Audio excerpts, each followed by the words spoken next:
जमीनिया हो जहाँ होले हवनिया।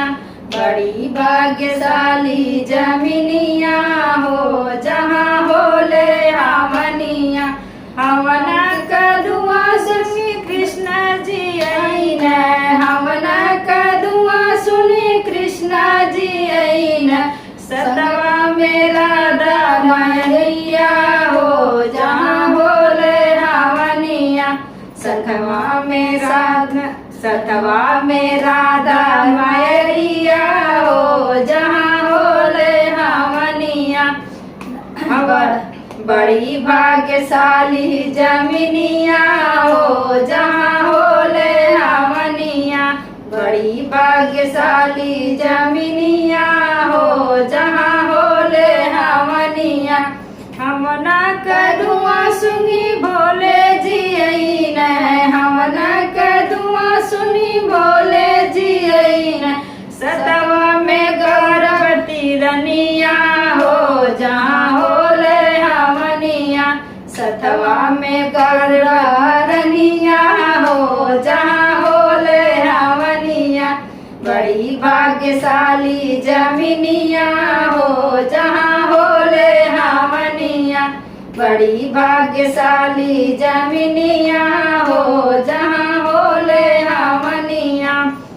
हवना का धुआं सुनी विष्णु जी आईन, हवना का धुआं सुनी विष्णु जी आईन। सतवा में लक्ष्मी मैया हो जहाँ होले हवनिया।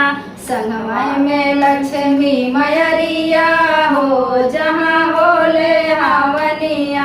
बड़ी भाग्यशाली जमीनिया हो जहाँ होले हवनिया। बड़ी भाग्यशाली जमीनिया हो जहाँ होले हवनिया। हवन का धुआं सुने विष्णु जी आईन, हवन का धुआं सुने राम जी आईन, हवन का धुआं सुने राम जी आईन। सतवा में सीता मैया हो जहाँ होले हवनिया। सतवा में सीता रानिया हो जहाँ होले हवनिया। बड़ी भाग्यशाली जमीनिया हो जहाँ होले हवनिया। बड़ी भाग्यशाली जमीनिया हो जहाँ होले हवनिया। हवन का धुआं सुने ब्रह्मा जी आईन, हवन का धुआं सुने ब्रह्मा जी आईन। सतवा में सरस्वती मैया हो जहाँ होले हवनिया। सतवा में सरस्वती रनिया हो जहाँ होले हवनिया। बड़ी भाग्यशाली जमीनिया हो जहाँ